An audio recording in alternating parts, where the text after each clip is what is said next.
Bismillahirrahmanirrahim.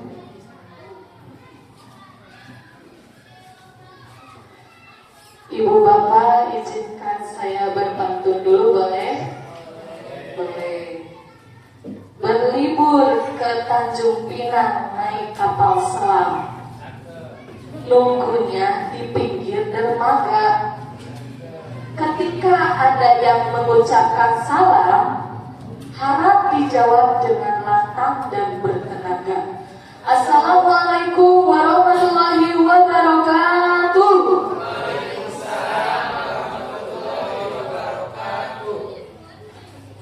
Alhamdulillahirabbil alamin. Wassalatu wassalamu ala asrofil anbiya'i wal mursalin wa ala alihi wa sahbihi ajmain. Amma ba'du. Yang terhormat Bapak Kepala Sekolah, yang terhormat Bapak Ibu Guru, hari ini saya akan melakukan kegiatan diseminasi modul 1.4 budaya positif. Puji syukur marilah kita panjatkan kehadirat Allah Subhanahu wa Ta'ala. Atas rahmat dan berkahnya kita bisa berkumpul di tempat ini yang insya Allah diberkahi oleh Allah. Tidak lupa salawat serta salam marilah kita curahkan pada junjungan alam, yaitu Nabi Muhammad. Baik, untuk pembukaan marilah kita bacakan basmalah bersama-sama. Bismillahirrahmanirrahim. Untuk selanjutnya ada sambutan dari Bapak Kepala Sekolah. Untuk waktu dan tempat kami persilahkan. Assalamualaikum warahmatullahi wabarakatuh. Bismillah, alhamdulillah, la haula wala quwwata illa billah. Wassalatu wassalamu ala Rasulillah wa ala alihi wa sahbihi wa mawala. Yang terhormat Bapak Ibu Guru SD Sinanggal 4, yang terhormat Ibu Guru yang melaksanakan diseminasi modul 1.4 tentang budaya positif. Dalam hal ini saya selaku lembaga mengucapkan terima kasih. Mudah-mudahan dengan adanya diseminasi modul ini bermanfaat khusus bagi yang melaksanakan diseminasi umum, terutama bagi Bapak Ibu Guru di dalam melaksanakan tugas, terutama Bapak Ibu Guru SD Sinanggal 4. Mudah-mudahan ada manfaatnya untuk melaksanakan kegiatan belajar mengajar lebih profesional lagi. Puji dan syukur marilah kita panjatkan Allah ilahi Rabbi, dan tidak lupa salawat serta salam kepada junjungan kita Nabi besar Muhammad SAW, kepada kita sebagai umat dan kepada semuanya.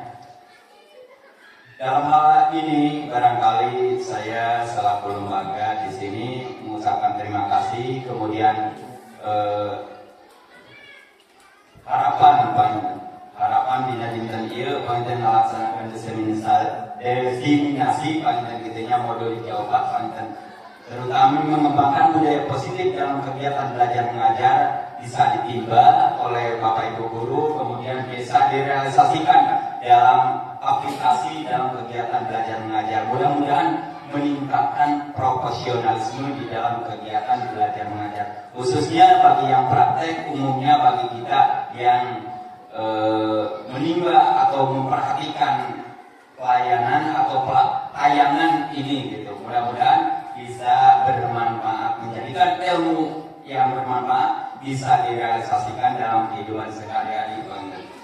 Eta rezekina anu tiasa diberikan hatur nuhun dina sagala rugi kasempetanana panten mudah-mudahan ajak manfaatna kanggo urang meningkatkan profesionalisme dan di dalam kegiatan belajar mengajar. Terima kasih hapunten anu kasuhun dina kakiranganana hatur nuhun dina kasayanana. Wallahul muwaffiq ila aqwamit thoriq. Wassalamualaikum warahmatullahi wabarakatuh. Waalaikumsalam warahmatullahi wabarakatuh. Terima kasih kepada Bapak Kepala Sekolah yang telah memberikan sambutannya. Untuk kegiatan selanjutnya adalah menyanyikan lagu Indonesia Raya. Kepada Bapak Ibu dimohon untuk berdiri.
Bapak Ibu Guru, silakan boleh duduk kembali.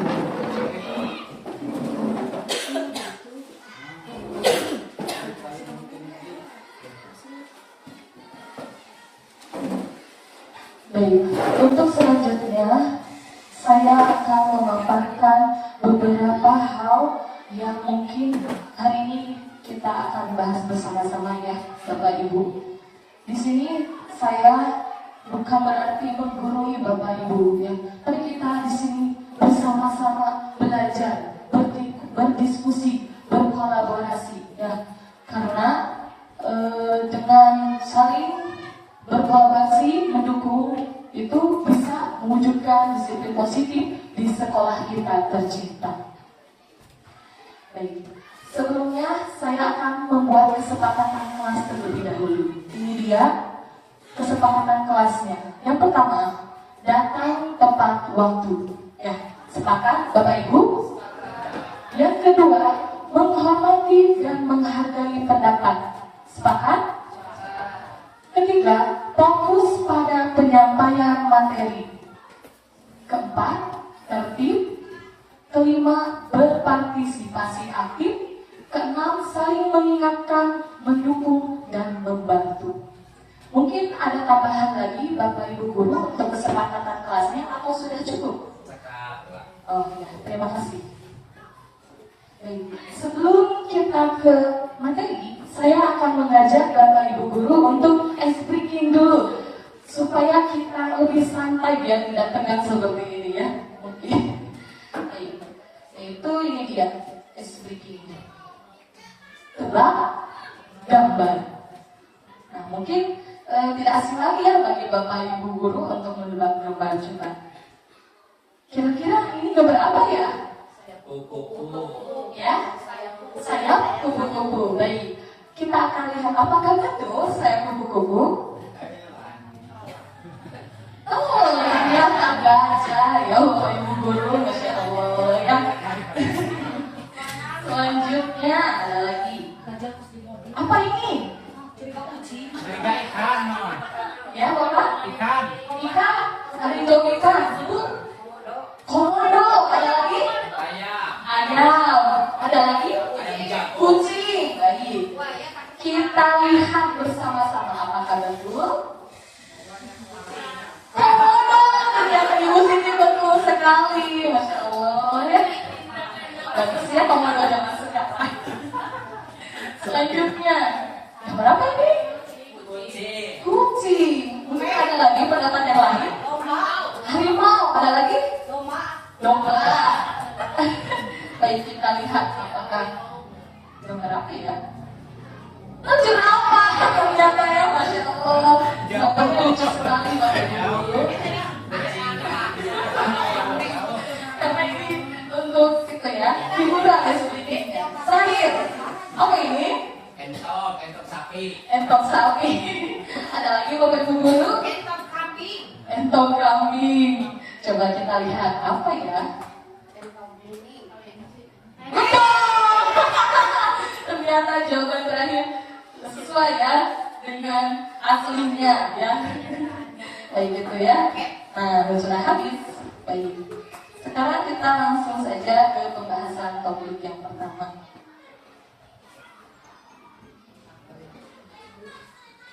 Nah, untuk konsep utama modul budaya positif itu ada 6 Bapak Ibu. Yang pertama disiplin positif dan nilai-nilai kebajikan universal. Yang kedua teori motivasi, hukuman dan penghargaan restitusi.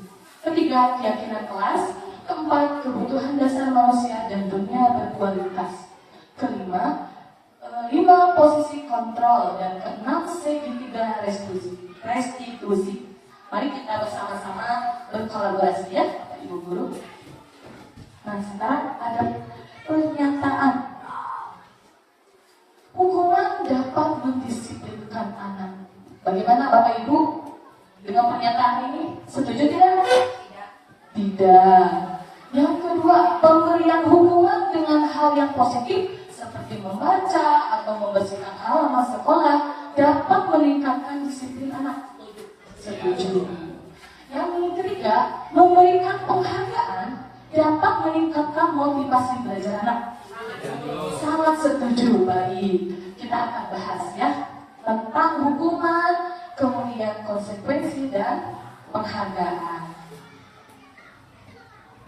Nah sekarang coba Bapak Ibu guru ya kepalkan tangannya, kedua tangannya ya. Kemudian dari salah satu kepalan tangan Bapak Ibu pegang benda yang sangat berharga bagi Bapak Ibu. Coba misalkan yang ada di depannya HP. Nah, Pak Asep silakan pegang HP. Nah, sekarang Ibu Tintin silakan mencoba untuk mengambil HP dari genggaman Pak Asep. Ya. Yang lain juga sama, Ibu pegang barang berharganya, Ibu Eka mencoba mengambil, ya. Silakan, boleh mencoba, ya. Nah, coba. Bagaimana kalau untuk memegang barang berharga itu sebagai A ya.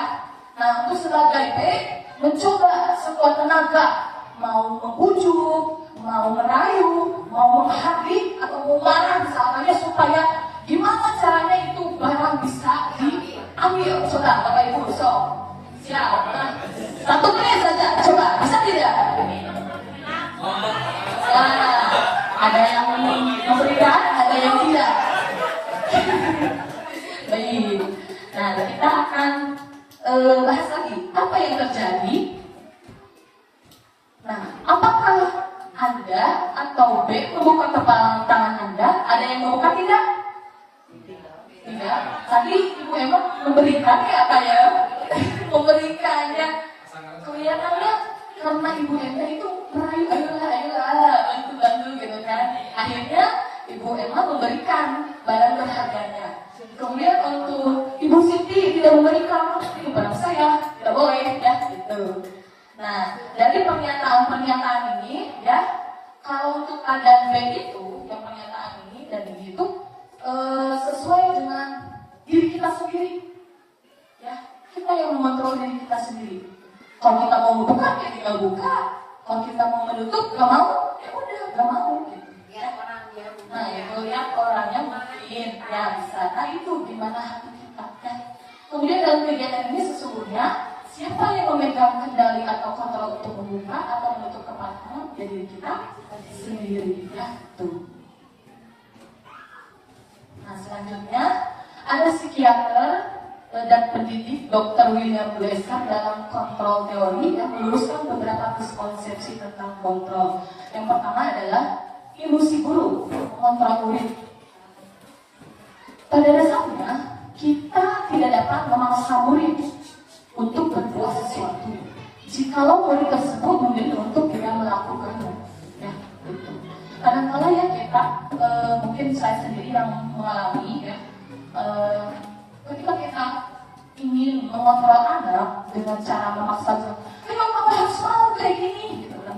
Tetapi kan kembali pada murid itu sendiri, apakah murid itu mau melakukan ataupun tidak. Jadi kembali pada kontrol dia sendiri, ya. Kemudian yang kedua, ilusi bahwa semua penguatan positif efektif dan bermanfaat, seperti penghargaan, ya, pujian, hadiah. Penguatan positif atau bentuk bujukan atau bentuk-bentuk kontrol itu juga sama ya. Kemudian yang ketiga, ilusi bahwa kritik, kamu tidak harus seperti ini, tidak boleh begitu ya. Lalu membuat orang merasa bersalah ketika misalkan ada murid yang misalkan berkelahi dengan temannya, terus sama kita dipanggil, kamu sudah berkelahi karena ya kamu itu sudah mengecewakan ibu malu, kamu udah berkelahi. Itu ya, itu ketika anak itu kan dia sudah melakukan kesalahan, tetapi sama kita dipertegas kembali, kamu sudah melakukan kesalahan, ibu malu, kamu mau seperti ini. Jadi ketika anak itu sudah merasa gagal, kemudian sama kita diberikan pernyataan seperti itu, otomatis anak itu kan bakal ya bu, malah mungkin di hati dia merasa memang genikiu, aku tak berhasil, aku sok membuat kacau ya seperti itu. Nah ini dia ya yang harus kita benahi. Yang terakhir, ilusi bahwa orang dewasa memiliki hak untuk memaksa. Jadi ketika ada orang dewasa menyuruh atau misalkan apapun kepada yang di bawahnya ya, itu bisa mengatur ya, mengontrol. Saya orang dewasa, kamu harus nurut sama saya ya. Tapi tidak seperti itu. Ternyata kembali lagi kepada murid-murid itu yang mempunyai kontrol tersendiri seperti itu. Nah ini dia paradigma stimulus respon dan teori kontrol. Nah selama ini yang saya rasakan bahwa saya ya kita sharing aja ya Bapak Ibu, kita itu banyaknya menggunakan stimulus respon, bukan teori kontrol. Ya, contohnya stimulus respon di sini, kita mencoba mengubah orang agar berpandangan sama dengan kita. Nah, kita itu berpandangan, ini halus, ini bagus, kamu harus nurut, kamu harus sama dengan saya, ini bagus, kan? Tapi dari teori kontrol itu, kita berusaha memahami pandangan orang lain tentang dunia. Mungkin orang lain berpendapat tidak sama dengan kita, ada alasannya. Itu. Yang kedua, perilaku buruk dilihat sebagai suatu kesalahan. Wah, memang ini sering ya Bapak Ibu guru. Ketika kita melihat orang berbuat kesalahan, wah itu salah, awal buruk ya, terus melakukan kesalahan ya. Jadi benar-benar dilihat gitulah bahwa gagal itu membuat kesalahan. Padahal untuk teori kontrol itu semua perilaku memiliki tujuan. Mungkin kata kita itu salah, tapi kan menurut yang melakukannya punya alasan. Seperti waktu saya pernah melihat berita ada bapak-bapak yang mencuri motor. Kita mendengar mencuri motor kan sudah awal buruk dia membuat kesalahan mencuri motor. Tapi ketika kita tanya kenapa mencuri motor, ternyata untuk membiayai istrinya yang sedang di rumah sakit, tidak punya biaya Bapak Ibu. Jadi kan akhirnya ketika kita mendengar alasan itu, oke sih, ayah benar nak, ayah dari atas di mana gitu kan. Tapi di sini kita tidak membenarkan juga ya. Nah di sini ada saling memahami seperti itu, meluruskan ya. Kemudian stimulus respon. Orang lain bisa mengontrol saya. Ya, kalau teori kontrol, semua perilaku memiliki tujuan yang sama, kayak seperti ini. Yang keempat, saya bisa mengontrol orang lain. Ya, apalagi saya ya, bapak ibu guru misalkan suka ngontrol anak ya, kamu harus kesini, kamu harus kesini, kamu ini, kamu itu. Ya. Nah, Anda tidak bisa mengontrol orang lain. Ya. Jadi kalau bisa murid itu memang memunculkan dari diri dia sendiri. Aku harus bantuin ibu nih. Ibu, aku harus bantuin apa? Atau melihat orang temannya yang sedang kesulitan, langsung ada di dalam hati dia untuk bergerak. Ya, seperti itu. Pemaksaan ada pada saat rujukan gagal. Kolaborasi dan konsensus menciptakan pilihan-pilihan baru. Model berpikir menang kalah, kalau teori kontrol, model berpikir menang menang. Selanjutnya, apakah makna disiplin? Mungkin Bapak Ibu ada yang mau mengutarakan pendapatnya. Disiplin, pasti tidak asing dengan Bapak Ibu kan? Ayo, siapa yang mau mengutarakan pendapatnya tentang disiplin? Apa itu disiplin? Silakan Pak Asep. Oke, terima kasih atas kesempatannya. Pendapat saya mengenai disiplin adalah salah satu upaya atau belajar dalam memenuhi suatu tujuan. Seperti itu sih. Ya, terima kasih Pak Asep. Untuk memenuhi suatu tujuan. Ada lagi? Coba dari sebelah sana. Belum ada suaranya. Disiplin. Ayo, disiplin itu apa ya? Disiplin. Kita suka ke anak, kamu disiplin atau harus disiplin. Jadi apa itu disiplin? Ya, silakan Pak Jajan.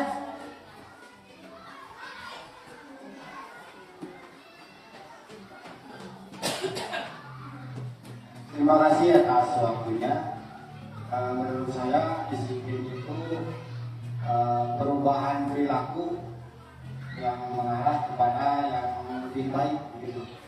Ya, perubahan perilaku ke arah yang lebih baik. Ya, betul sekali ya. Mungkin ada lagi dari Ibu, ya boleh Ibu Lida, silakan. Soalnya buat enggak.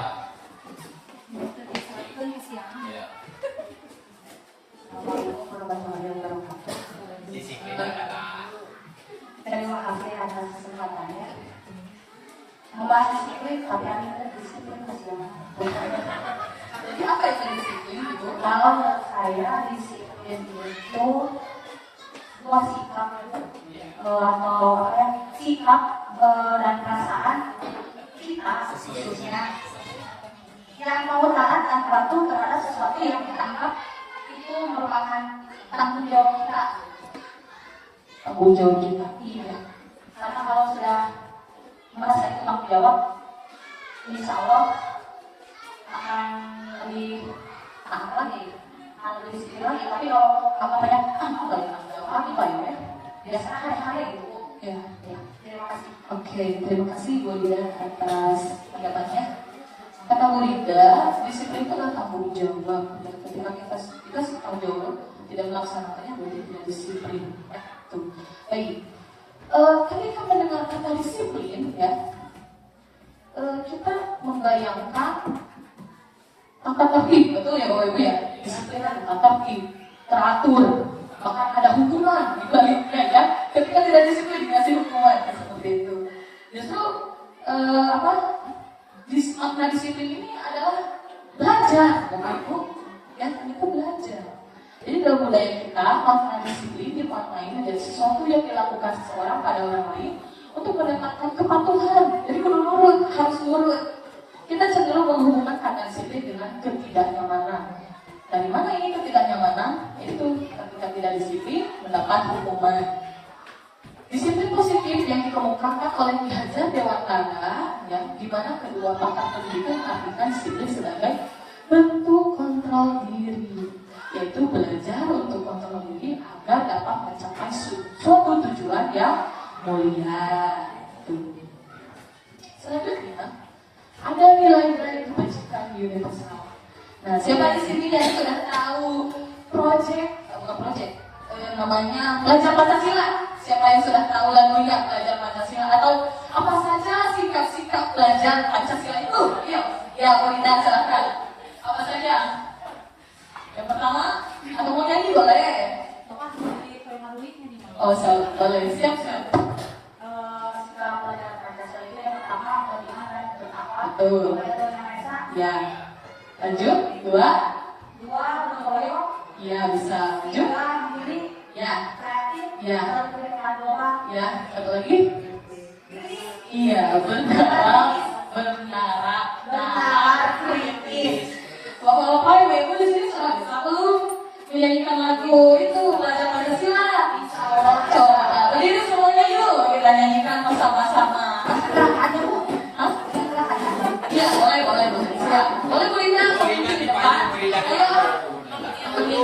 Komando nih Pak. Ayo, sampai di depan Ibu Bulina.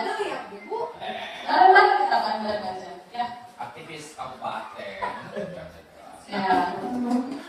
1, 2, 3. Belajar Pancasila, beriman dan bertakwa pada Tuhan Yang Esa, dan berakhlak mulia, berkebinekaan global, gotong royong mandiri, kreatif dan bernalar kritis. Hebat. Terima kasih Ibu Lida.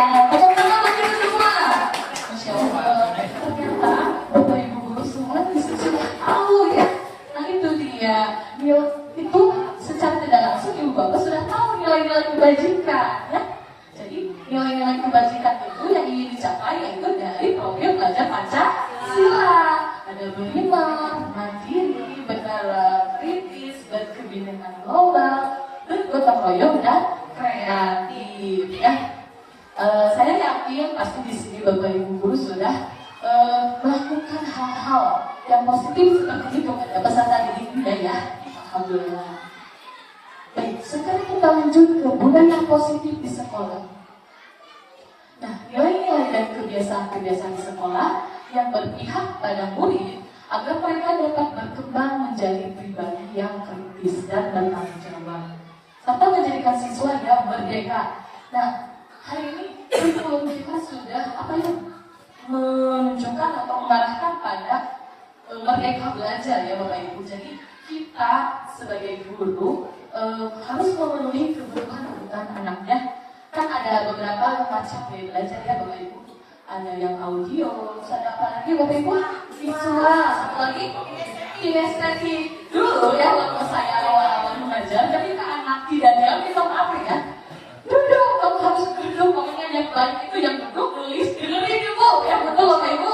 Nah kalau sekarang beda, ternyata yang nggak bisa diam harus kita layani kebutuhannya ya Bapak Ibu. Apakah berupa perbaikan atau berupa praktek ya. Kemudian untuk audio itu seperti mendengarkan ceramah guru ya. Terus yang visualnya seperti ini Bapak Ibu ya, diperlihatkan PPT, video ya, poster, gambar. Nah itu kita harus memenuhi kebutuhannya.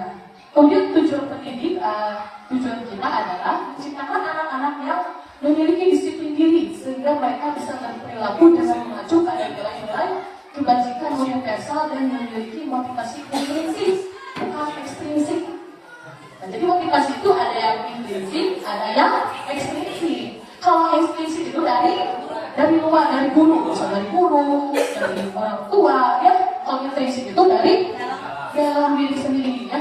Itu nanti kita akan bahas. Sekarang pembelajaran 2, teori motivasi, hukuman dan penghargaan restitusi. Nah ini kita akan bahas ya Bapak Ibu. Apa saja yang eksternal, apa saja yang internal. Yang pertama, untuk menghindari ketidaknyamanan atau hukuman ketika kita Bapak Ibu guru datang ke sekolah. Kenapa harus tepat waktu Bapak Ibu? Kenapa kita harus tepat waktu? Coba apakah kita memang malu pada sekolah takut ditegur atau misalkan ingin dapat pujian, bagus nih rajin sih banyak, atau memang dari diri sendiri yang jangan berarti itu sudah masuk ke dalam motivasi internal. Kalau eksternal ibu tanginas silakan, atau misalkan harus diberi hadiah, nah itu ya. Kalau itu dari eksternal ya, nah, itu. Yang kedua, untuk mendapatkan imbalan dari Misalkan kata bapak, Bapak Ibu, kita ada program nih, akan ada lomba. So, bisa ngejualkan budak di pasiran ya? Wah, yang tadinya Bapak Ibu guru biasa aja. Bisa gitu ya. Nah, itu kan berarti dari eksternal. Tapi ketika udah ada dalam diri, ada perubahan nih, harus sudah mempersiapkan, harus orang-orangnya, lalu dilatih anak-anaknya, sampai misalkan kalau misalkan anaknya jualan ya itu bonus ya Bapak Ibu. Jadi harus muncul dari diri kita, oh ya ini tanggung jawab kita, akan ada kegiatan langsung gitu, bergerak sendiri gitu ya, tidak harus awas kamu gitu Bapak Ibu buat pasyadilah ya gitu ya. Sekarang padahal memang dari PNM juga menuntut ya Bapak Ibu ya, sesuai ekspektasi ya seperti itu. Kemudian yang ketiga, untuk menghargai diri sendiri, nah itu yang barusan ada dalam diri kita itu sudah menghargai diri sendiri. Nah itu ya Bapak Ibu cukup jelas ya. Masya Allah, tabarakallah ya. Ya boleh sama. Maaf ya, itu bukan menyimpulkan cuma pendapat saya. Berarti kalau begitu ya, motivasi eksternal itu lebih ke terpaksa ya Bu ya? Betul sekali Bu ya, lebih ke terpaksa karena ada itu karena takut dimarahi ataupun karena ingin sesuatu seperti itu. Berarti kalau merdeka ya Bu? Iya, padahal kan kita harus adanya motivasi internal. Ketika kita sudah mendapat motivasi internal, insya Allah ya murid-murid kita juga sama ya, ingin ada motivasi internal. Kayak saya sendiri ya, ketika anak misalkan mau lomba, saya awalnya cuma ngasih semangat ya, motivasi. So ikut kan lomba nanti sama ibu dikasih jajan gitu ya, kasih hadiah. Ya akhirnya anak itu semangat kan, dan ternyata betul juara. Setelah juara dia berdua lagi Bapak Ibu. Mana dia? Aduh, sudah lagi. Udah ya, betul dikasih. Nah, pas ada perlombaan berikutnya, semangat. Iya, jadi kita harus kasih hadiah dulu. Di apa namanya di olok. Ya, jadi dia lagi dulu negosiasi dulu. Ini Bu, ayo kan, dari situ dampaknya buruk ya, dampaknya buruk dikasih apa namanya penghargaan seperti itu, maupun penghargaan hukuman juga penghargaan maupun hukuman juga sama dampaknya buruk ya pada anak. Bisa saja anak itu ketika kita dihukum bisa jadi sakit hati ya Bapak Ibu, atau misalkan karena Ibu Siti bisa down ya, ngedrop seperti itu ya.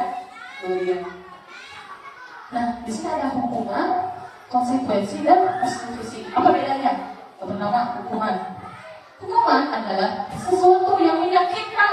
Ada hukuman yang tidak menyakitkan, Bapak Ibu? Menyakitkan ya. Perlu terjadi dan sifatnya mendadak. Jadi tidak direncanakan ya, kadang anak main bola terus mencahin apa? Ganti, ayo cepat, harus ganti. Atau misalkan mengacak-ngacak, tapi kan kembali ya, itu mendadak ya, tidak diatur secara kita. Kemudian konsekuensi. Sesuatu yang harus terjadi yang telah disepakati bersama. Misalnya ini, Ibu datang terlambat, berarti nanti Ibu pulangnya terlambat 10 menit, berarti Ibu pulangnya nanti 10 menit harus mempelajari dulu ini. Jadi itu konsekuensi ya. Atau misalkan kamu menumpahkan air, berarti konsekuensinya harus dibersihkan. Nah itu konsekuensi. Beda sama hukuman. Kalau hukuman bersihkan pesek, sapu keburuan, ya, dan perilaku naon, kaitan naonnya gitu, jadi tidak ada hubungannya. Kemudian restitusi, proses menciptakan kondisi bagi murid untuk memperbaiki kesalahan. Nah ini Bapak Ibu yang harus kita lakukan. Ternyata ABOG-nya selama ini memang banyak menghukum ya, banyak menghukum. Ternyata salah, bukan seperti itu caranya Bapak Ibu. Ternyata caranya itu harus restitusi ya, ketika anak membuat kesalahan. Sini kan sini ya, kita ngobrol dulu aja. Tadi harus tahu aja, jadi biarkan mereka yang menyadari dulu kesalahan. Kemudian kita tanya lagi, berarti kamu sudah melakukan nilai kebajikan yang mana yang bertolak, misalkan Saya tidak tahu jawab Bu. Iya. Berarti kedepannya harus bagaimana? Jadi anak yang menggali sendiri, bukan sama kita dikasih tuh, ya akan kayak aku telat, udah masuk misalnya, enggak, tapi anak sendiri yang memikirkan jawabannya. Kita hanya memfasilitasi. Nah itu restitusi ya Bapak Ibu. Nah sekarang saatnya kuis. Wah penyegaran ya. Sekarang kuis. Coba saya akan tampilkan kuisnya. Bapak Ibu jawab ya. Apakah ini hukuman, restitusi, hukuman atau konsekuensi? Coba.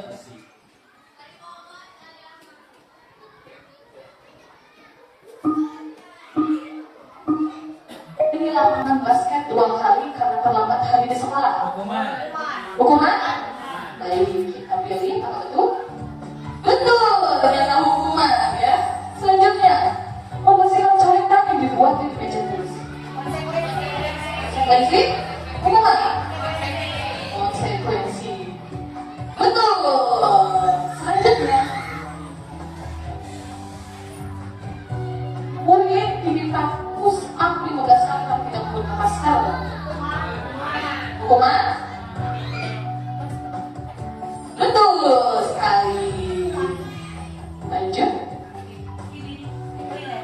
Mengganti kertas tugas teman yang telah dicoret-coret. Konsekuensi. Wah hebat, Masya Allah. Selanjutnya, berjemur di lapangan basket karena ngobrol. Ngobrol ya Mas? Oh ya tadi itu. Hukuman. Betul, hukuman ya. Selanjutnya, murid diminta bertelanjang kaki sepanjang hari karena tidak menggunakan sepatu warna hitam sesuai peraturan sekolah. Apa? Konsekuensi. Apa betul? Ternyata hukuman ya. Hukuman. Selanjutnya, berdiri di depan kelas sambil mengangkat kaki satu karena tidak bisa menjawab pertanyaan. Hukuman. Konsekuensi. Ada yang hukuman, ada konsekuensi. Kita pilih dulu yang hukumnya. Hukuman ya ternyata. Konsekuensi maka anak itu ketika menjawab pertanyaan yang salah, ya coba berdiri lagi seperti itu ya konsekuensi. Selanjutnya, membersihkan tumpahan air. Konsekuensi. Betul ya. Selanjutnya, ada yang lagi. Kehilangan 10 menit jam istirahat untuk mengerjakan tugas karena terlambat datang tertinggal pelajaran. Betul, konsekuensi. Oh, ada bonus, Ibu Bapak. Catat 100 kali. Yang mana tadi? Sanksi. Iya masih teringat ternyata ya. Oke, ada lagi. Selesai.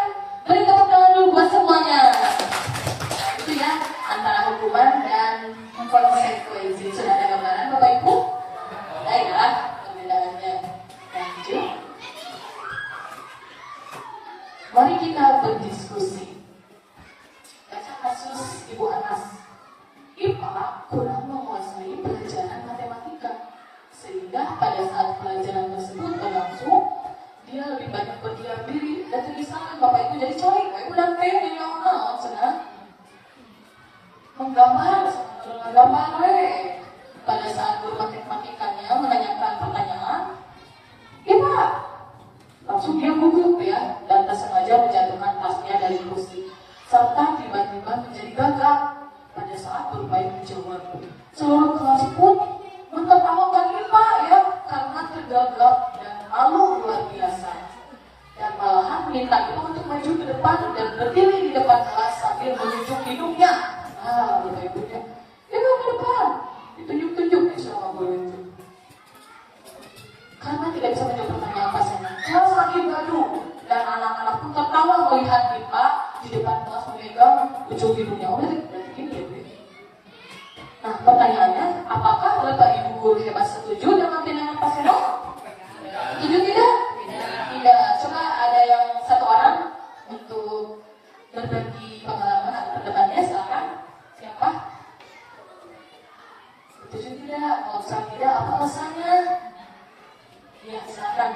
jajan. Mana itunya? Temennya? Oh iya. Kira karepun batur tah eta.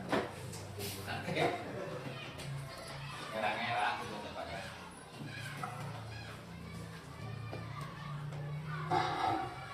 Ya, menurut saya tidak setuju dengan perilaku Pak Seno karena itu merupakan salah satu tindakan perundungan atau dalam sering kita kenal itu bullying. Dan apalagi itu yang melakukannya seorang guru dalamlah sangat tidak baiknya perilaku seperti itu. Itu mungkin pendapat saya. Ya, terima kasih kepada Pak Jajan. Mungkin ada dari Ibu guru ini. Coba yang kedua. Menurut Bapak Ibu guru, tindakan Pak Seno terhadap IPA adalah sebuah hukuman atau konsekuensi? Coba siapa yang mau angkat tangannya? Ayo, hukuman. Kenapa buat hukuman? Ayo, siapa? Angkat tangannya. Ayo. Hukuman, Bu Ida. Kenapa hukuman? Karena tindakan Pak Seno itu bisa menimbulkan trauma, terus bisa juga membuat si anak semakin membenci matematika. Iya, betul sekali. Iya, betul ya. Beri tepuk tangan buat Bapak Ibu guru ya, Kak. Masya Allah. Betul sekali ya. Jadi, Pak Seno itu tindakannya tidak setuju sekali. Kalau sangat tidak, contoh ya. Bisa membuat malu anak ya. Kemudian yang kedua juga sama, betul, hukuman ya. Setuju Ibu Ida. Selanjutnya Ibu Anas guru kelas 2. Mana nih guru kelas 2 di sini ya? Coba mendapatkan masalah, murid-muridnya tidak bisa tertib berdiri antri di depan pintu kelas dan selalu berbuat masuk ke dalam kelas setelah jam istirahat usai. Ini tentunya sangat mengganggu proses pembelajaran, di mana kelas tidak dapat dimulai tepat waktu karena Ibu Anas sibuk menenangkan murid-muridnya untuk waktu cukup lama. Akhirnya, Bu Anas berpikir cepat dan mengandalkan stiker bintang. Setiap murid yang masuk usai jam istirahat akan diiming-imingi stiker. Siapa yang berdiri lurus, antri, nanti dapat bintang. Nah, cek Ibu guru. Sebagian besar murid-muridnya menyambut tantangan tersebut dan langsung berdiri rapi di depan pintu, anggap mendapatkan stiker bintang. Hal ini terus dilakukan Bu Anas selama beberapa minggu karena cukup berhasil. Sampai pada suatu saat Bu Anas sakit. Ini Bu Anasnya sakit dan terpaksa digantikan Pak Heru. Pak Heru tidak mengetahui tentang stiker bintang dan benar saja pada saat masuk ke kelas, murid-murid kelas 2 kembali berebutan masuk kelas. Apa yang terjadi? Mengapa? Coba yang pertama, teori motivasi yang telah dipelajari pada pembelajaran sebelumnya. Kira-kira motivasi kelas 2 untuk bersedia berdiri antri sebelum masuk kelas, yang mana motivasinya? Hukuman, penghargaan, atau yang impresif itu? Penghargaan, ya. Penghargaan, betul sekali. Yang kedua, adakah cara lain agar murid kelas 2 bersedia antri? Apakah ada cara lain, Ibu Bapak Guru? Biar anak tidak tergantung pada penghargaan. Ketika tidak ada penghargaan, ya udah anak-anak berebut lagi, tidak antri. Berarti kita harus apa?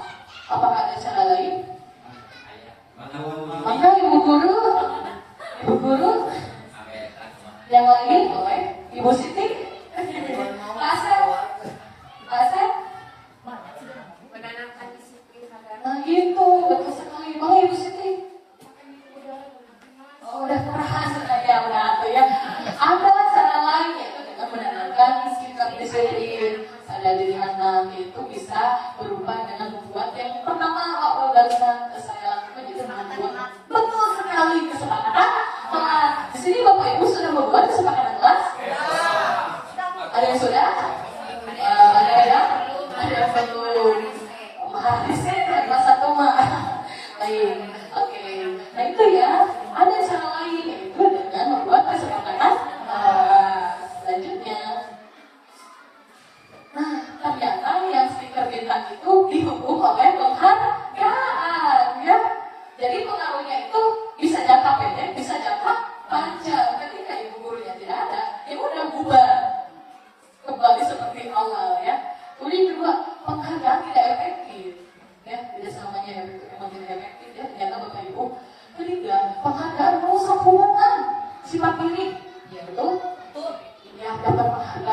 yang menonjol. Betul Bapak Ibu?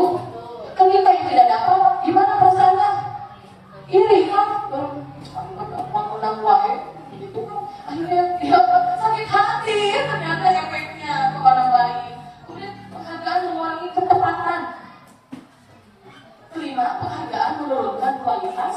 Keenam, penghargaan mematikan kreativitas. Karena itu iming-imingi yang dia mau berusaha ketika tidak diiming, diam aja gitu ya, tidak semangat. Yang ketujuh, penghargaan mengukur dengan sistem ranking. Nah, makanya Bapak Ibu, Menteri Pendidikan tidak menyarankan adanya ranking karena itu. Tapi karena sudah mengikuti ya, kalau sudah orang tua suka menanyakan itu, anak itu sangat kreatif, padahal anak-anak itu tidak dilihat dari ranking, tapi setiap anak itu mempunyai karakter dan kelebihan unikannya tersendiri ya. Selanjutnya, ciri-ciri restitusi.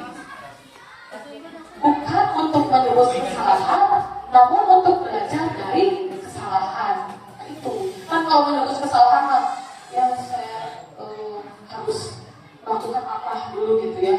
Yang kedua, memperbaiki hubungan. Ketiga, tawaran bukan paksaan. Keempat, restitusi menuntut untuk melihat ke dalam diri. Kelima, restitusi mencari kebutuhan dasar yang mendasari tindakan. Keenam, restitusi diri adalah cara yang paling baik. Ketujuh, restitusi fokus pada karakter bukan tindakan. Kedelapan, fokus pada solusi. Yang kesembilan, mengembalikan murid yang berbuat salah pada kelompoknya. Nah, saya sendiri ya, Bapak Ibu bisa di kegiatan ini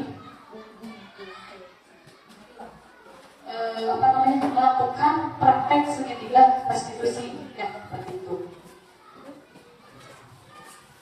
Nah sekarang hukuman dan konsekuensi. Hukuman sesuatu yang menyakitkan harus terjadi, dan kalau konsekuensi sesuatu harus terjadi. Kalau hukuman membuat anak sakit, mau fisik, mau hati, ya, untuk jangka waktu yang lama. Konsekuensi membuat anak merasa tidak nyaman dalam jangka waktu pendek. Sekarang coba sebentar.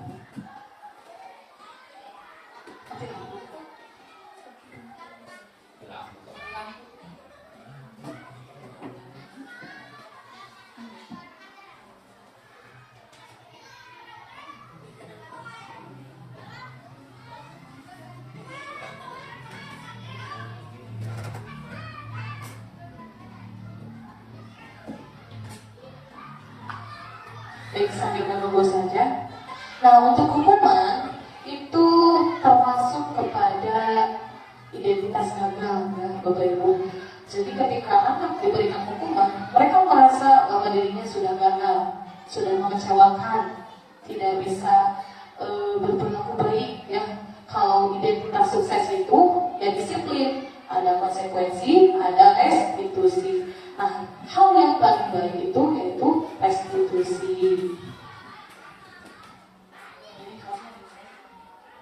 Lanjut ke keyakinan kelas. Mengapa tidak peraturan saja? Mengapa harus keyakinan kelas? Ada yang bisa menanggapi? Ya, Ibu Riza, silakan. Kenapa tidak peraturan? Kenapa harus keyakinan? Terima kasih Bu. Karena menurut saya kalau peraturan itu sifatnya lebih memaksa. Memaksa. Kalau misalkan peraturan kita yang membuatnya bersama anak-anak. Jadi kan kalau kesepakatan kelas itu ya kita mampu bersama anak-anak mau seperti apa supaya mereka yang musik kelasnya kita mau seperti apa. Seperti saya jadi ketika saya sedang menjelaskan anak-anak tidak boleh ada yang blok. Disepakati atau tidak disepakati. Tapi kan kalau peraturan pokoknya berukir mau tidak mau tidak ada kawan-kawan anak-anak kita yang menentukan. Jadi maksa gitu. Kalau menurut saya kalau sama dasar sekali semua. Jadi ketika mereka melanggar apa yang sudah disepakati, konsekuensinya sesuai dengan yang mereka sepakati juga. Seperti itu. Terima kasih. Ya betul sekali ya, sepakat. Jadi peraturan itu memaksa dan dibuat oleh satu orang yang buat Pak. Jadi tidak ada diskusi terlebih dahulu ya.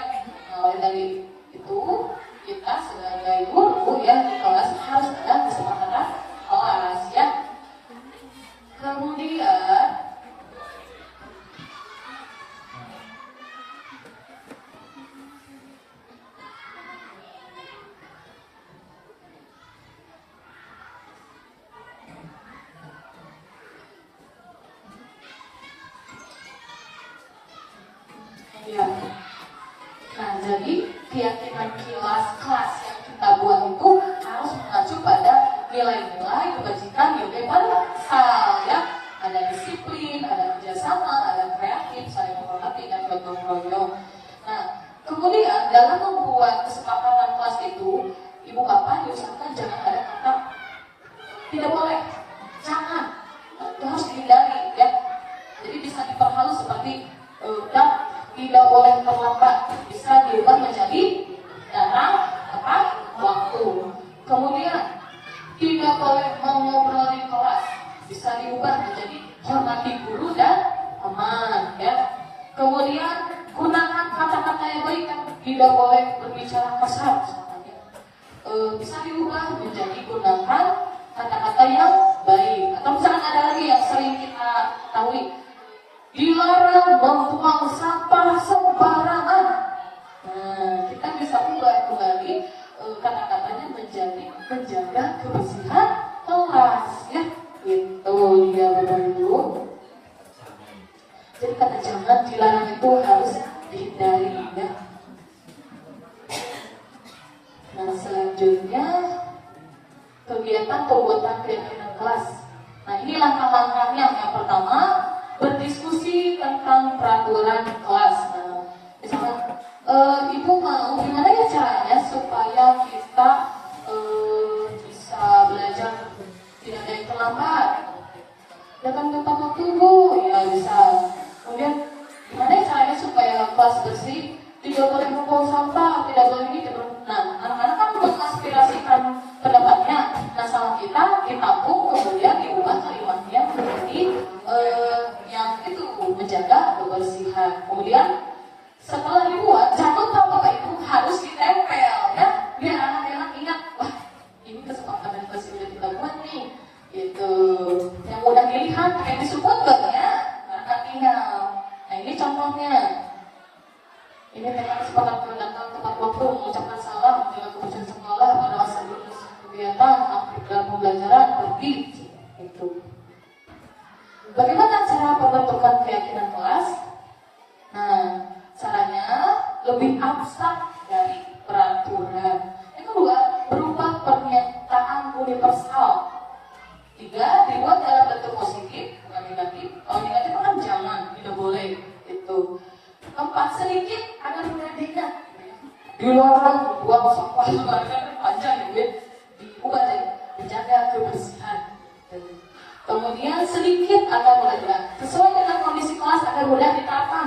Dan sampai kita bikin kesepakatan kelas, akhirnya kelas lain gitu kan, tidak ada nol. Jadi disesuaikan dengan kebutuhan kelas kita. Misalkan di kelas lama disiplin ya, datangnya selalu tepat waktu, tapi dimasukkan lagi.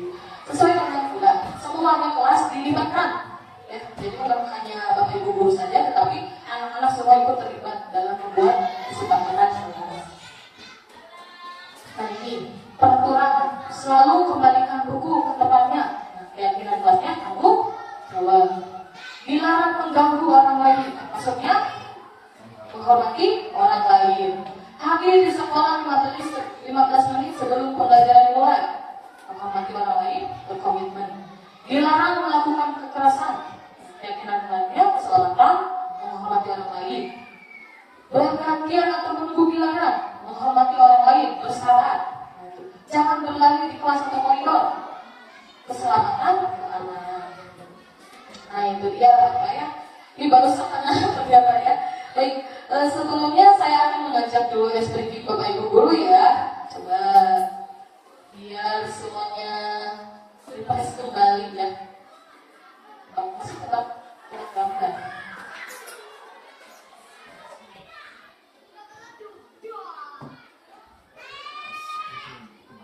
Apa ini? Ya? Murid, betul ya, itu murid. Kan ini musik, musiknya dihapus jadi mu.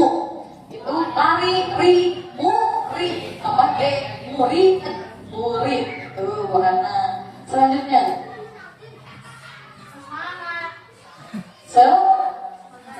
Semangat. Betul. Selanjutnya.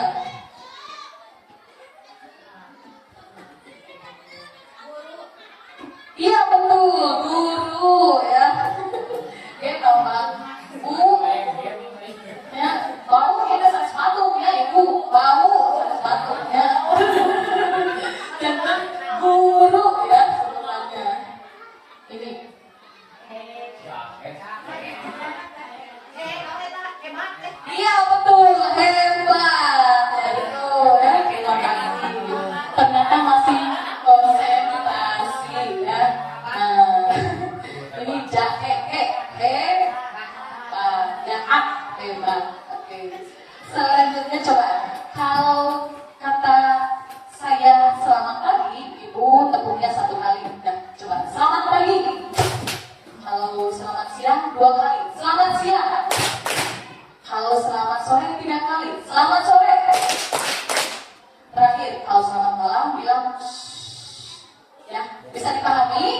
sore.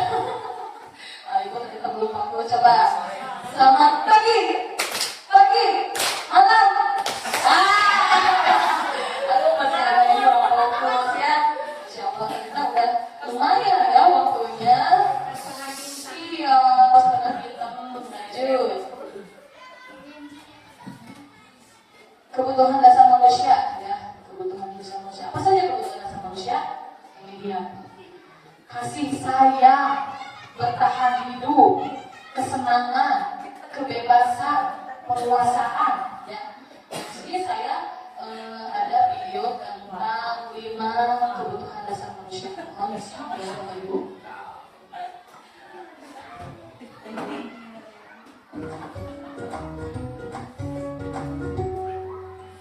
Salam dan bahagia Ibu dan Bapak Guru hebat. Untuk membangun budaya sekolah yang positif dengan lingkungan yang aman dan mendukung murid untuk menjadi pribadi yang berdaya, seimbang, dan bahagia, salah satu upaya yang dapat dilakukan oleh guru adalah memahami kebutuhan dasar yang mendasari perilaku murid. Pada video kali ini, kita akan membahas tentang 5 kebutuhan dasar manusia. Ki Hajar Dewantara dalam salah satu kutipannya menyatakan, kita ambil contoh perbandingannya dengan hidup tumbuh-tumbuhan. Seorang petani dalam hakikatnya sama kewajibannya dengan seorang pendidik yang menanam padi misalnya. Hanya dapat menuntun tumbuhnya padi. Ia dapat memperbaiki kondisi tanah, memelihara tanaman padi, memberi pupuk dan air, membasmi ulat-ulat atau jamur-jamur yang mengganggu hidup tanaman padi, dan lain sebagainya. Ketika guru memahami kebutuhan apa yang mendasari perilaku murid, dan guru berusaha menuntun dan mendukung murid dalam memenuhi kebutuhannya secara positif, pada hakikatnya guru tersebut ibarat seorang petani yang sedang berusaha memahami kebutuhan masing-masing tanaman, dan ia berusaha memenuhi kebutuhan tanaman tersebut agar dapat tumbuh dengan subur dan maksimal. Dr. William Glasser, seorang psikiater dari Amerika Serikat, yang seimbang dan bahagia. Sebaliknya, ketika kebutuhan dasar tidak terpenuhi dengan baik, maka seseorang akan mengalami emosi negatif, bosan, sedih, dan kecewa. Maka mereka dapat melakukan perbuatan yang bertentangan dengan nilai-nilai kebajikan atau melanggar peraturan. Dengan kata lain, perilaku buruk seseorang biasanya adalah respons dari kebutuhan yang tidak terpenuhi. Namun, mereka tidak tahu cara untuk menyampaikannya. Ada 5 kebutuhan dasar manusia menurut Dr. William Glasser, yaitu yang pertama, kebutuhan untuk bertahan hidup atau survival. Yang kedua, kebutuhan untuk merasa diterima atau love and belonging. Yang ketiga, kebutuhan akan kebebasan atau freedom. Yang keempat, kebutuhan akan kesenangan atau fun. Dan yang kelima, kebutuhan akan penguasaan atau power. Kebutuhan dasar yang pertama adalah kebutuhan yang bersifat fisiologis untuk bertahan hidup atau survival. Misalnya, kesehatan, rumah, dan makanan. Kebutuhan biologis sebagai bagian dari proses reproduksi termasuk kebutuhan untuk tetap bertahan hidup. Kebutuhan untuk merasa aman juga termasuk dalam kebutuhan ini.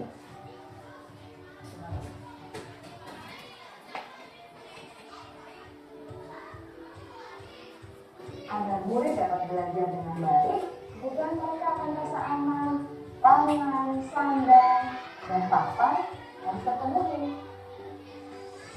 Bagaimana mungkin mereka dapat belajar dengan baik bila mereka datang ke sekolah dengan perut yang lapar apabila iman mereka kebanjiran.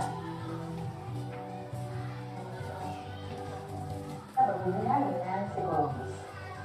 Lalu kita lihat kebutuhan yang kedua, yaitu kebutuhan atau perasaan diterima oleh kelompok lain seperti teman, keluarga, teman kerja, dan kelompok di mana kita tergabung. Setiap murid ingin menjadi bagian yang berharga dari kelas dan juga sekolah. Mereka juga ingin diterima oleh orang lain dari kelompoknya. Bahkan, murid yang terlihat paling cuek pun jauh di dasar hatinya pasti ingin merasa diterima. Sebagai guru, seharusnya kita dapat menerima murid kita apa adanya, sesuai dengan kodratnya. Karena setiap murid adalah unik. Mereka memiliki kekuatannya masing-masing, sehingga guru seharusnya bisa menciptakan kesempatan untuk murid berkolaborasi dan memiliki ikatan emosi satu sama lain. Murid-murid yang memiliki kebutuhan yang besar untuk merasa diterima, biasanya mereka belajar karena suka pada gurunya. Dan mereka juga suka bekerja dalam kelompok. Kebutuhan yang ketiga adalah kebutuhan akan kebebasan atau kebutuhan membuat pilihan.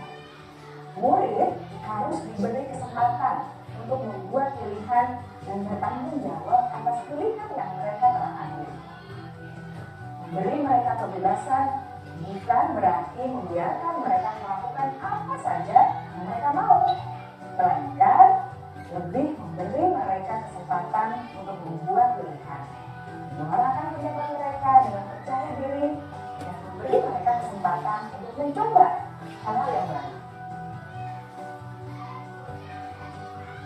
Untuk menyediakan beberapa jenis tugas yang bisa dipilih oleh murid sesuai dengan mereka, sangat baik untuk mengembangkan murid menjadi lebih mandiri dan memiliki motivasi internal. Tuhan akan kesenangan.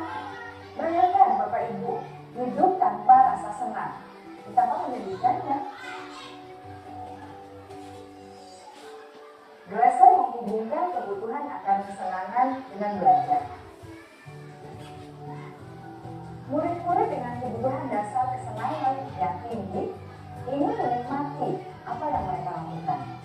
Mereka juga konsentrasi tinggi saat mengerjakan hal-hal yang disenangi.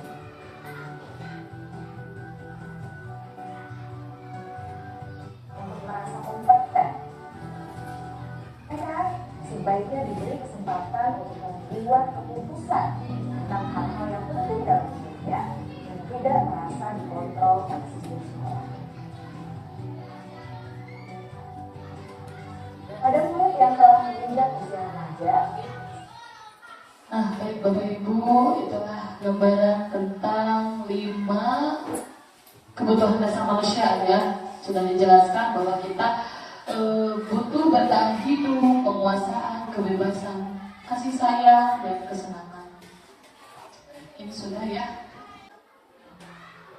Berarti apa? Gambarnya jelek, sedikit dilihat-lihat ke teman ini, gambarnya jelek nih. Berarti kebutuhan apa ya? Nah itu kasih sayang dan rasa diterima. Kalau seperti itu mah seperti ditolak ya, udah diterima. Nah kita lanjut ke yang ke 5 posisi kontrol. Ada apa saja?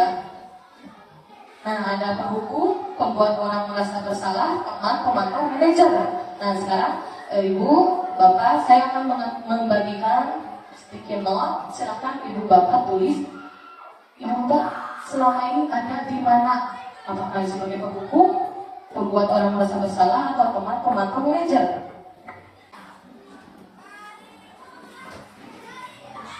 Nanti hasilnya kita tempel di depan.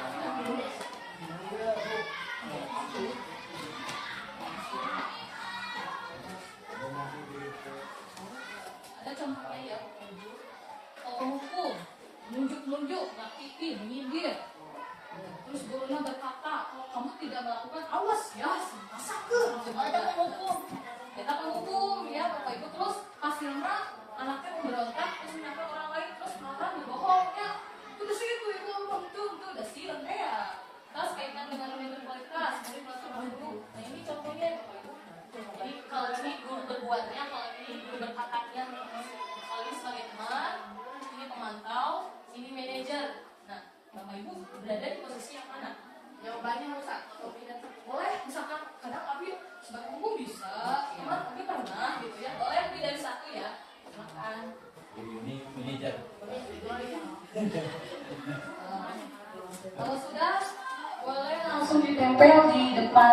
untuk barisan sini TPM-nya di kertas yang ini ya Bapak Ibu. Kalau untuk jajaran Pak Asep di sebelah sana. Banyak dari pemantau.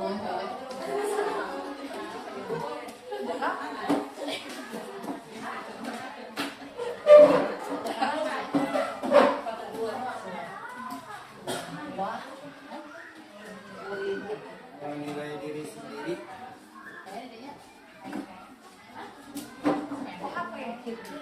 HP kamera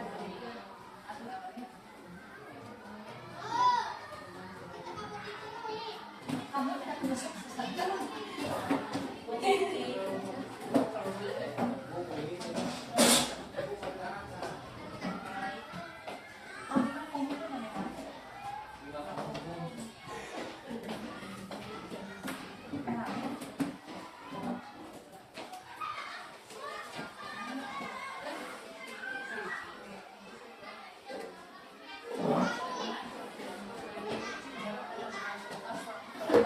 Barisan itu baru 2 ya. Nah ini sudah mulai banyak. Bapak boleh mau di sini, mau di sana juga. Maka kita baca dulu sambil menunggu teman-teman yang belum ya. Pak Asep sebagai teman, pemantau, manajer. Kemudian Ibu Endah sebagai teman, kemudian pemantau, manajer. Multitasking ya, banyak banget. Bu Tintin pemantau teman, Bu Emma pemantau teman, Bu Rina sebagai pemantau, Intel ya pemantau ya. Kemudian Pak Hilman teman ya, coba di barisan sini. Bu Lis teman, Pak Janjan teman, Bu Siti manajer teman. sudah kelihatan ya sebagai manajer berarti. Bu Yumas teman, pemantau. Bu Yuni teman. Wah ternyata hampir semua ada posisi sebagai teman. Kenapa Bapak Ibu memposisikan diri sebagai teman? Alasannya apa? Karena ingin lebih dekat dengan anak ya itu. Nah harus bersahabat ya supaya tidak ada dusta di antara kita. Gitu ya. Kemudian di sini, ternyata dari istimewa yang sudah Bapak Ibu buat tidak ada buku. Wah, Masya Allah, tepuk tangan dong. Tapi Bapak Ibu memang sudah sudah memisahkan buku itu memang tidak baik ya. Alhamdulillah. Kemudian membuat orang bersama-sama itu tidak ada di sini. Nah, ternyata Bapak Ibu sudah berada di identitas sukses ya. Yaitu sebagai teman dan pemantau. Kalau sebagai pembuku dan membuat orang bersama-sama, berarti kita sebagai guru sudah membuat anak itu menjadi identitas yang gagal. Tapi ketika kita ada di berada di sini dan di sini, ada di berhasil dan sukses. Nah di sini ada yang menjawab manajer nih, ada Pak Bu Hana, kemudian ada Bu Hana aja. Oh iya Bu Siti, terus kalau sudah sini siapa manajernya ya? Pak Asep, Bu Enda. Nah dua nih. Ya. Satu. Nah ini kalau manajer itu lebih ke menghargai diri sendiri. Berarti identitas berhasil sukses masuknya kepada kontrol diri. Nah itu. Kan tadi ada yang eksternal, ada yang internal. Nah yang tadi juga teman pemantau tidak salah ya. Cuman masih dalam pengaruh orang lain. Jadi belum ada dari diri sendiri. Itu. Nah kita bahas yang manajer ya Bapak Ibu. Karena kita memang harus melaksanakan segitiga restitusi. Segitiga restitusi itu memposisikan diri kita sebagai manajer. Apa saja yang bisa dilakukan? Coba Pak Asep, kan tadi Pak Asep menjawab manajer. Biasanya Pak Asep melakukan apa saja nih sebagai manajer? Yang pernah saya lakukan yang pertama tidak terlepas dari apa yang tadi namanya sebagai teman terlebih dahulu. Merasa bahwa kita itu meskipun antara siswa dan guru itu meskipun merasa ada batasan, tapi kita juga harus memahami apa kebutuhan murid. Itu yang pertama. Yang kedua, jadi apa memantau. Nah, setelah kita mengetahui apa yang menjadi kebutuhan kebutuhan anak. Nah, baru kita salah satu menstimulus bagaimana supaya anak menumbuhkan rasa ingin tahuan dulu. Itu yang pertama, rasa ingin tahuan, dan itu juga akan menimbulkan yang namanya motivasi intrinsik dari anak itu. Mungkin seperti itu. Hal sebagai manajernya mungkin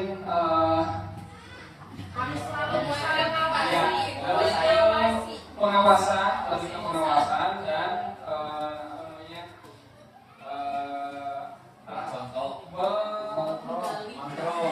mengontrol dan juga sekaligus mengevaluasi apa yang sesuatu itu yang dilakukan seperti itu. Terima kasih Pak Seth. Mungkin Ibu Sri mau menambahkan? Sudah barusan. Nah betul ya, jadi sebagai kendala sendiri kita itu kan saya tadi mengatakan sebagai teman dulu ya, kalau sudah teman ke pemantau, sudah pemantau ke manajer. Tapi Bapak Ibu usah repot-repot, tiba-tiba langsung aja manajer ya, langsung Bapak Ibu memposisikan diri manajer ya. Apa saja yang harus dilakukan? Yang pertama, menstabilkan identitas. Misalkan ya, ketika ada anak yang berperilaku atau membuat kesalahan, sama mereka diajak ngobrol. Sini. Kamu sudah melakukan apa? Saya tadi misalkan bermain itu bermain di kelas ketika jam pelajaran. Oh gitu, iya.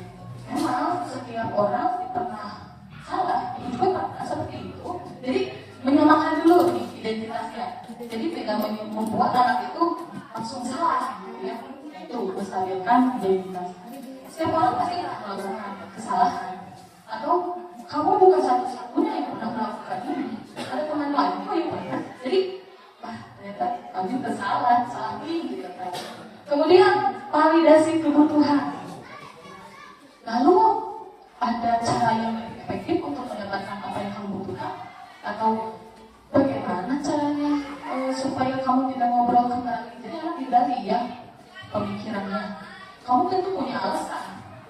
Tadi ngobrol pasti punya alasan. Ngobrol ke naon ya Bu, tadi ngobrol ke kegiatan di madrasah, kerja kelompok gini. Nah, kita harus tahu dulu ya, berarti ngobrol kita kayak dirugikan. Kamu salah ngobrol. Waktu ada ya, enggak. Tapi kita harus tahu dulu anak ini ngobrol apa. Terus kita lanjut ke menanyakan keyakinan. Berarti ngobrol di kelas itu kamu telah melanggar keyakinan yang mana? Tidak disiplin Bu. Nah itu berarti kalau kamu ingin mengembalikan keyakinan kelas kamu, jadi kamu harus bagaimana? Berarti aku tidak boleh ngobrol di kelas Bu, nanti pas jam istirahat atau pulang sekolah. Nah betul, jadi sama anak kita distabilkan dulu identitasnya, kemudian divalidasi dulu kebutuhannya, dan terakhir menanyakan keyakinan ya. Nah Bapak Ibu, saya akan menampilkan praktek saya melakukan segitiga restitusi.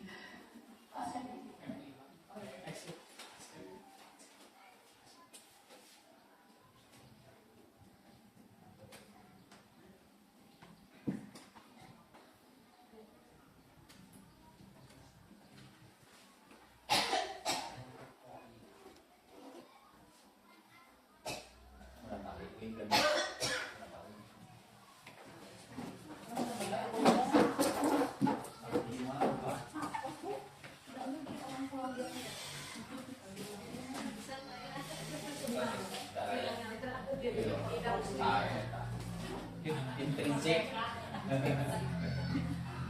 kesadarannya lihat saya.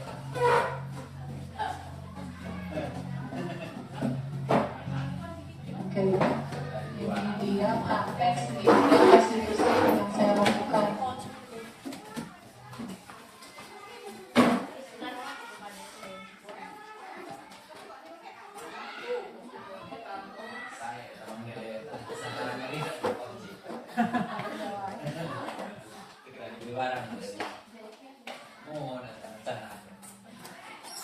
sih kan itu. Guru kan di luar.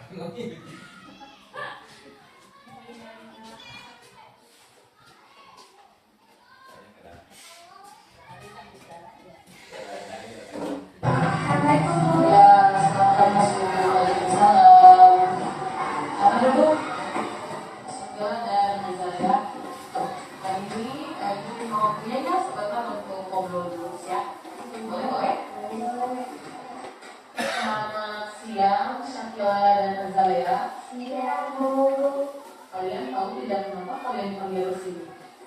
Apa coba? Kalau tidak membuat untuk pelajaran sosial, kenapa kalian bisa tidak membuat sesuai pelajaran? Lupa. Memangnya semua orang pernah lupa ya? Termasuk tidak membawa buku sesuai jadwal pelajaran. Ibu mengakui kalian mungkin sibuk ya punya kegiatan. Coba Akil, kegiatan itu kemana apa saja sampai lupa membawa jadwal pelajaran?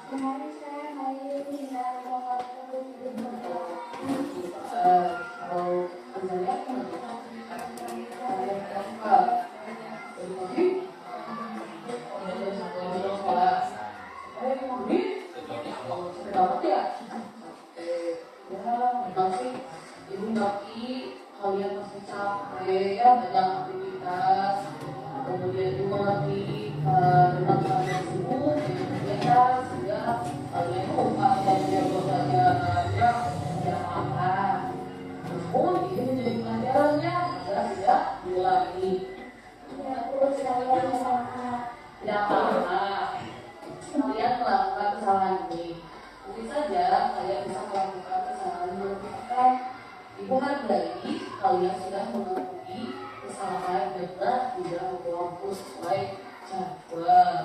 Lalu dengan perbuatan ini kalian tidak melakukan keyakinan seperti apa? Oke, betul. Kalau saya, ya benar ya. Kita sebagai pelajar harusnya membawa buku sesuai dengan pelajaran agar buku catatan kalian itu menjadi lengkap, rapi, dan campur-campur dengan pelajaran yang lain. Ya Bu, saya minta maaf dari tadi saya tidak akan mengulangi kesalahan. Ya, betul sekali. Setiap malam sebelum tidur biasakan kedua buku pelajaran, cek pelajaran.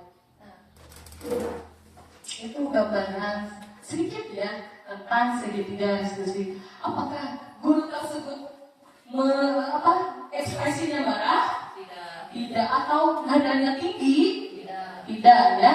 Jadi di sini gurunya itu yang pertama sudah melakukan menstabilkan identitas ya. Dicari dulu kenapa dipanggil ke sini, kenapa bisa lupa, terus keyakinan apa yang sudah dilanggar. Jadi anak dijawab sendiri ya. Kemudian boleh kita juga menambahkan sedikit saran ya seperti itu untuk segitiga restitusi. Selanjutnya sedikit lagi ya Bapak Ibu, insyaallah. Nah ini yang pertama menstabilkan identitas. Kita semua akan melakukan hal terbaik yang bisa kita lakukan.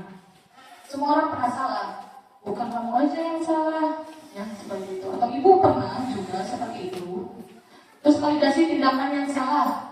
Semua perilaku memiliki alasan. Jadi kita tanya dulu alasannya, kenapa melakukan itu, apa yang sudah diperbuat, lain kali bagaimana harusnya kita berbuat, dan seperti itu. Terakhir, menanyakan keyakinan. Jadi keyakinan apa yang sudah dilanggar? Seperti tadi contohnya tidak membawa buku, tanggung jawab, atau misalkan ada lagi misalkan bertengkar dengan teman, ya berarti kita saling menghormati. Nah seperti itu. Jadi dikaitkan dengan nilai-nilai kebajikan, ya Bapak Ibu. Ya betul sekali. Nah ini disiplin positif itu teori kontrolnya Anda tidak bisa mengontrol orang lain, hanya Anda yang bisa mengontrol diri sendiri, ya seperti itu. Kemudian semua perilaku memiliki tujuan. Tujuannya menghindari hukuman, mau imbalan, atau memang menghargai diri sendiri. Itu. Kemudian model berpikir, ini kita kesimpulannya ya Bapak Ibu. Model berpikir, menang-menang, kolaborasi dan konsensus. Ada 5 posisi kontrol, yaitu pembuku, pembuat rasa bersalah, teman, perilaku, manajer. Dan yang terakhir ada segitiga restitusi dan 5 kebutuhan dasar manusia. Jadi dalam penerapan program disiplin positif, hendaknya guru memiliki standar kepribadian, ya, profesional dan sosial yang baik, di mana guru mampu berefleksi, ya, berefleksi dan introspeksi ya Bu ya, pada posisi kontrolnya saat ini, bagaimana berjalan dirinya sebagai seorang among itu posisi manajer ya, yang menuntun murid-murid menjadi insan yang mandiri, merdeka dan bertanggung jawab. Nah, semoga sesi belajar kita hari ini membawa manfaat sehingga dapat mewujudkan pelajar profil Pancasila. Salam Merdeka Belajar. Terima kasih.